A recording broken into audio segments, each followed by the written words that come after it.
Hi everyone, welcome back to my channel. So today I have another recent reads update video for you all. Most of these I read in June, but the last book I'll talk about is the one that I just finished, the first thing that I finished this month in July. Yeah, pretty mixed bag of things, some good things, some not so good things, a lot of rereads. So let me just get into it. We'll start with rereads. These are unfortunately the majority of my highest rated stuff, which is not bad. I like rereading books, but I also like finding new good books. It is what it is. So the 19th was my birthday and I really wanted to reread something that I know I'll love, which is why I decided to pick up the first and second book in the Becca Cooper trilogy by Tamora Pierce. Tamora Pierce is one of my favorite authors of all time. I just love her fantasy and her fantasy world. I've only ever read stuff in her Tortal universe. I haven't read her Circle of Magic stuff, but the Becca Cooper trilogy is the earliest in that Tortal universe timeline. I wouldn't start here if you've never read Tamora Pierce. I'd probably just go in publication order. But the Becca Cooper trilogy, books 1 and 2 is Terrier and Bloodhound. I love the series so much. I think it's probably my favorite thing in this universe that I've read so far. I haven't read the Daughter of the Lioness duology, and I haven't started on the Numair series. But this series follows our main character, Becca Cooper. In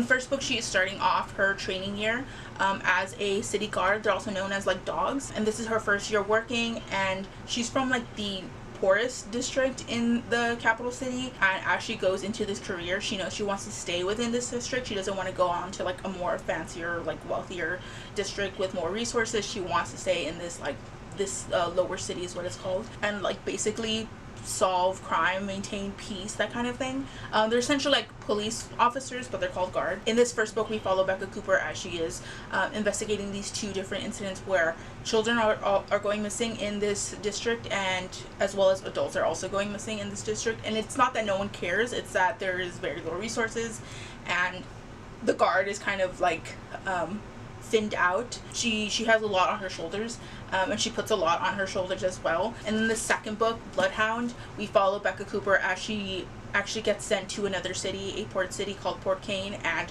she's investigating counterfeit currency. They're using silver-plated copper to create fake currency, and it's gonna hurt the economy. It's might crash the empire, that kind of thing. I love this series so much. This series also has a few animal companions who I love. There's Pounce the cat, who may or may not actually be from a different realm. We also have a scent dog named Achu, and then Becca has a very unique relationship with pigeons. Pigeons play an important role in this world in a unique way, and I just love her relationship with the beings that are not human in this series. Becca herself also has a unique connection with a certain deity. I don't want to get much more into that, but I love this series so much. It's very small scale fantasy. Bad stuff does happen for sure, but it's not end of the world, evil warlord is gonna doom the entire world or anything like that. It's very much isolated for the most part, but I really enjoy the series. It's my favorite. I might reread the third book soon, but I do remember the third book really emotionally ruining me for quite some time. So maybe not. Obviously I gave it 5 out of 5 stars on my reread. So this next book I also read for my birthday weekend. Whenever I talk about this book, and I've talked about this book on my channel a few times, I always mention that it is a childhood coming of age favorite of mine. I don't recommend people picking it up without knowing some content warnings and just in general what this book has, because I don't think this would be pushed to a YA market like it was before. Not that it isn't YA, but it's just slightly different. This book was published in the 90s, and there's just some content that might not fly today, and that is Blood and Chocolate by Annette Klause. In this book, we follow a young girl named Vivian. She's about 16 years old, and it's been a year since her father passed away. At the beginning of the book, you learn why he passed away and why a few other people who are part of her pack have also passed away. She is a werewolf. Her family's had to relocate from a kind of rural area to a more suburban, human-filled area, and she's very uncomfortable. She doesn't feel comfortable in this new environment. She doesn't feel comfortable in her own skin. She doesn't feel comfortable with her own pack, much less humans. She's very much going through that very teenager thing where no one understands what you're going through. You feel like you're all alone. quintessential teenager. She just happens to be a werewolf. That's pretty much why I connected to this book so much. I was Vivian's age when I read this. I was going through the same things that Vivian was going through when I read this as well. Like this, I just read it at the right time, right place. At some point in this book, Vivian does meet a human boy that she thinks she might be able to be 100% herself with, and then we see that relationship flourish and all that kind of stuff throughout the book. I wasn't really in this book, like I don't really love this book for the relationship that she has with this human boy. I was just very much in this for like the coming of age type of story. That is why I related to this so much. This author's writing was like perfect for me. The way that the author kind of transitions from scene to scene really quickly but also seamlessly, it was like I love it so much. There is some content here that is a little bit dicey. There is a relationship between a 16-year-old and a 20-something-year-old, and it is not painted in like a negative light either. Like that relationship ends on a fairly positive note, I would say, and that's kind of where I'm getting at. Like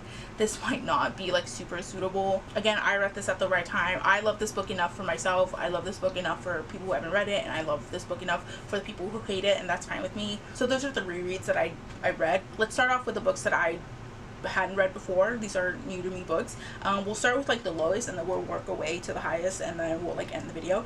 We'll start with A Deadly Inside Scoop by Abby Collette. This is a cozy mystery series, or the first book in a cozy mystery series. In this book we follow our main character who has recently graduated from business school in New York, and she's moving back to her small town to run her family's ice cream parlor. It was left to her by her grandfather, I believe, or her grandfather chose her to like run it personally. On the first day of this ice cream parlor's grand reopening, a body is found pretty closely near where this parlor is located at, and our main character kind of gets involved in like the mystery of it all. It's a cozy mystery.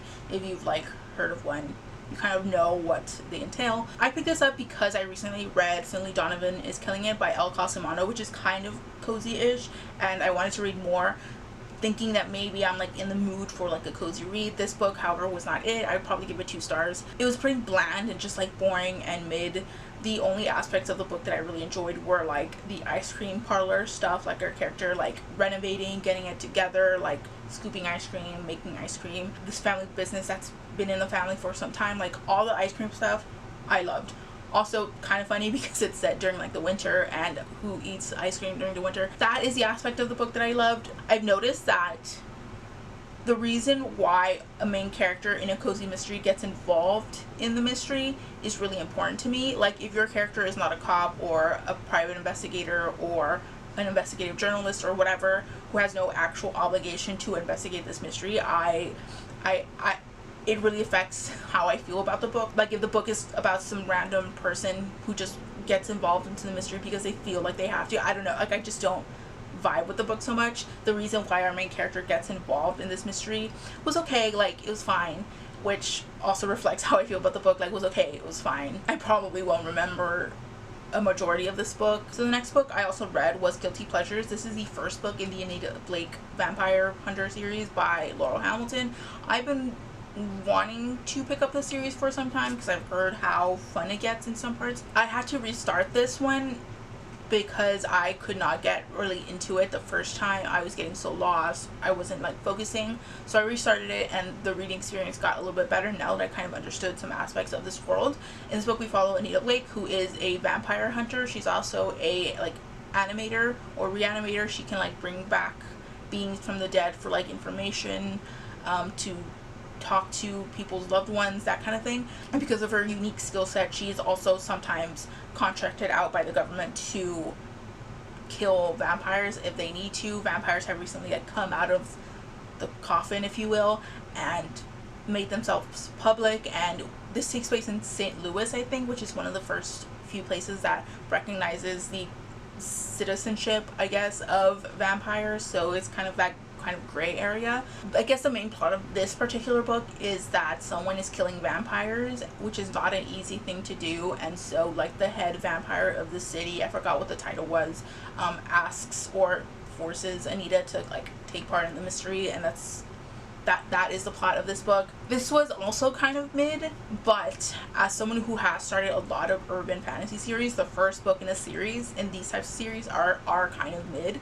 for the most part. They really focus on like building up the world and building up the characters and all that kind of stuff, and the plots aren't usually like super intriguing. I might continue on with this series. I wouldn't like put it down forever. However, because I've been reading so many mid books like in general for the first half of the year, I kind of want to put a pause on reading like palette cleanser type series, like books that I know are going to be 3 stars. I pick up books knowing that they're going to be 3 stars because I just want something quick and escapist to read, even if I know that it's not going to be 5 stars, and I kind of want to pause on that. While I'm not totally putting down Anita Blake or any urban fantasy series, I only want to read books that I feel like I'm genuinely gonna enjoy and like give 4 to 5 stars on. And a lot of urban fantasies I know I do not give 4 to 5 stars. Little side tangent there, but that's kind of where I am with like urban fantasy in general. If it's these kind of long running like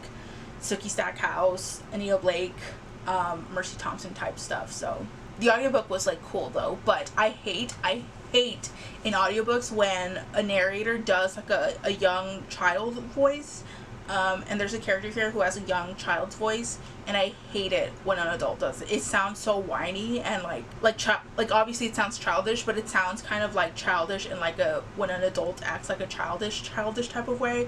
I don't know if that makes sense, but I hate that in audiobooks, and it had it in this one. It was like nails on a chalkboard, like that very uncomfortable feeling, like irritating. That's what it does to me, and I hate that. Random fun facts about me, I guess. But yeah, I gave this one 3 stars. It was okay. I also picked up The Countess by Lynsay Sands. This is the first book in the Madison Sisters series. I'm assuming this is going to be a trilogy because there's only 3 Madison sisters. In this book we follow our main character Christiana, and Christiana, a year prior to the beginning of this book, met an earl, and he like, what's the word? He like courted her, took her out on dates, and eventually like proposed to her, the very like sensible thing to do for her time, and she accepted. She hadn't even come out into society yet, but there's already like this wealthy earl who's like interested in her. So when he proposed, she was like, yes, of course. He's very charming, very handsome, very sweet. However, a year into her marriage, she realizes that she made like a really big mistake, because this earl is like the worst. He treats her like crap. He never has raised a hand to her, but he is like emotionally very abusive to her, and she's just not happy. He doesn't let her see her sisters. He doesn't let her see her friends. He doesn't take her out to like balls or like events or anything like that. She's very much just like a trapped woman in this castle. And then one day he drops dead. No one knows how he died, but Christiana and her sisters are kind of just like, what if we just do not tell anyone for like a hot second and like let her live her life for a little bit. Also for other reasons, they don't want to tell anyone because of reasons. And so they go out, they go to a ball, and while they're there, he walks in, not dead. Plot twist, he had a twin brother, and she had married the evil twin, and the good twin is here now, and this is their romance. I don't want to go into like what happened, how did she marry the evil twin and not the good twin, all that kind of stuff is explained, but because of the nature of this plot, there is going to be miscommunication. Naturally, she thought she married one twin and the actual love interest was not him, so she knows she has one part of the story and he has one part of the story. We as the reader know the entire story. Naturally, from the get-go, they're not gonna just like compare notes. So like the first half of the book, there's some miscommunication, which I understand, and I let it slide in this instance, but I know a lot of people don't like miscommunication like in general, no matter what, so keep that in mind. I really like this book. I thought it was pretty good for what it was. It gave me what I needed. Her sisters are also really charming. I would be intrigued to see their relationships. I kind of know who they're going to end up with, maybe, so those relationships would be fun to read as well. I've read a few of these authors' books before, and she always has like a really unique like elevator pitch or something that kind of really grabs you in, and the story itself is like okay. You're not really missing out by not picking up something like this, but I think they're good for what they are. So this next book is something that I've never really read before, but I really enjoyed it, and that is River of Teeth by Sarah Gailey. This is a historical fiction, slightly science fiction, kind of a western as well. In this book we have a kind of alternate history that is somewhat based on actual historical events. So in the early 20th century, the United States had this amazing, brilliant, can never go wrong plan to introduce hippopotamus into Louisiana to make up for the meat shortage. I think there's also some mention to introduce hippopotamus because of the marshland region. I don't know how that would affect the ecology. I don't know the reasoning behind it. I'm not smart like that, but obviously did not work out. This is a kind of alternate history on that actual historical factoid. Our main character, Winslow Houndstooth, has been contracted out by the government in order to help rid the Mississippi River of these feral hippopotamus that kind of run rampant, and so he gets a team together in order to handle that. This is also partially a revenge story. Someone has wronged Winslow in the past and he is using this opportunity to get back at them. It's a very short novel. It's actually a novella. I think in total it might be a little over 100 pages. It's very quick, but despite that, I think the author did a really good job at like really fleshing out all of the characters that we meet in a pretty good way. Obviously there is more to learn about these characters, the ones that are alive anyways. I really enjoyed this. The plot was great. It was to the point. I felt like I got all the aspects that I needed from like a full-length novel in this novella. I got character growth, world building, a good like well-placed plot, beginning, middle, end, all that kind of stuff. It was great. I gave it 4 stars. I think this is a series of novellas and I will definitely continue on. Off the top of my head, I don't think I've read a ton of like alternate history type books, so if you have any recommendations, I'd love to hear them. I've been wanting to read the Tamora series by Naomi Novik, which is I think like the Napoleonic Wars but with dragons, alternate history, something like that. So yeah, those are all the books that I recently read. Please let me know what you thought of anything I've talked about in the comments down below. I will link all my social medias down below as well as some far more important links. Feel free to like, dislike, comment, or subscribe, or do neither. It's all cool with me. Thank you so much for watching and I will see you in the next one. Peace out.